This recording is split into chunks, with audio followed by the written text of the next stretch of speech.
Monseigneur Ignacio Assis, le président de cette célébration eucharistique, autorité civile, politique, judiciaire, mesdames et messieurs,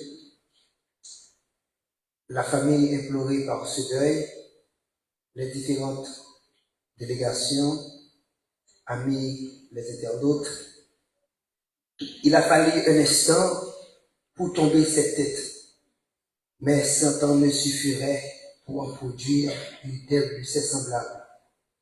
Toujours touchés par des débats horribles, douloureux, nous sommes tous confrontés à des moments de peine, de misère. Oui, l'existence humaine est donc éphémère, passager.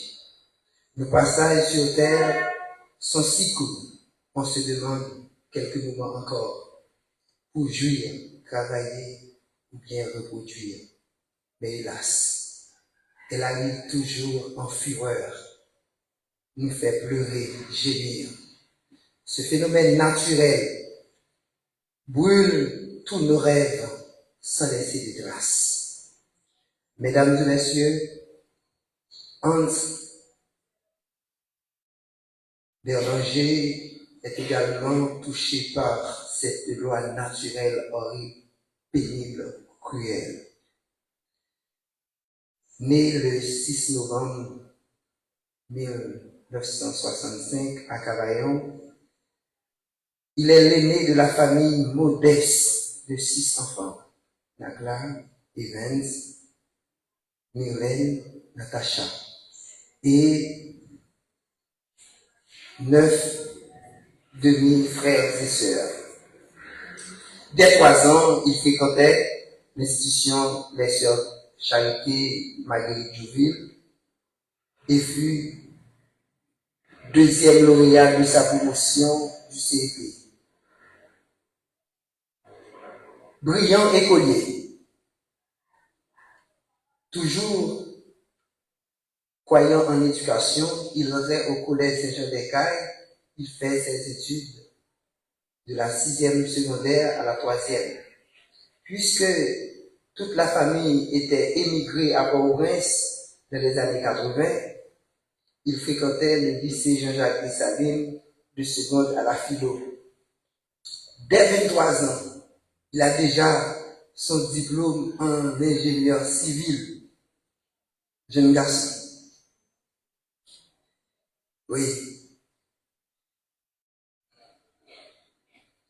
Il était aussi participé à de grandes constructions, telles que la reconstruction de la prison civile de Port-au-Prince, communément appelée pénitentiaire nationale, et d'autres activités.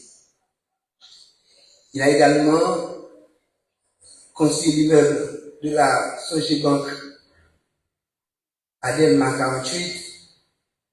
Dans les années 2000, il a quitté le pays pour s'installer dans la République étoilée, où il étudiait encore l'entrepreneuriat, encore ayant diplômé, et trouve homme d'affaires. Cet homme d'affaires de 3 enfants, Junior, Christian et Jason, vers les années 2010, il a pris la nationalité américaine pour mieux fonctionner. En 2017, malheureusement, il est frappé par une maladie incurable. Puis, il a subi une première intervention chirurgicale au niveau du pied et ensuite, son cas va de mal en pire. En 2020, une autre intervention, cette fois on coupe le pied. Tout ce temps-là, ses activités diminuent. Il est sur fauteuil roulant. En 2024, sur la demande de ses tantes, Lina spécialement, il rentre dans sa terre natale. sa condition de santé devient un trouble psychique pour lui. Désolé. Le 26 février 2026, à l'hôpital Philippe Becaille, il a rendu là à 9h45. Il est parti avec l'envie de vivre, le regret pour achever toutes ses activités, ses rêves. Il disait toujours, ah mais, c'est du bon là, on va travailler, fait. Ce départ nous a laissé un vide implacable au sein de cette famille, ses alliés, ses frères, ses sœurs, ses tantes.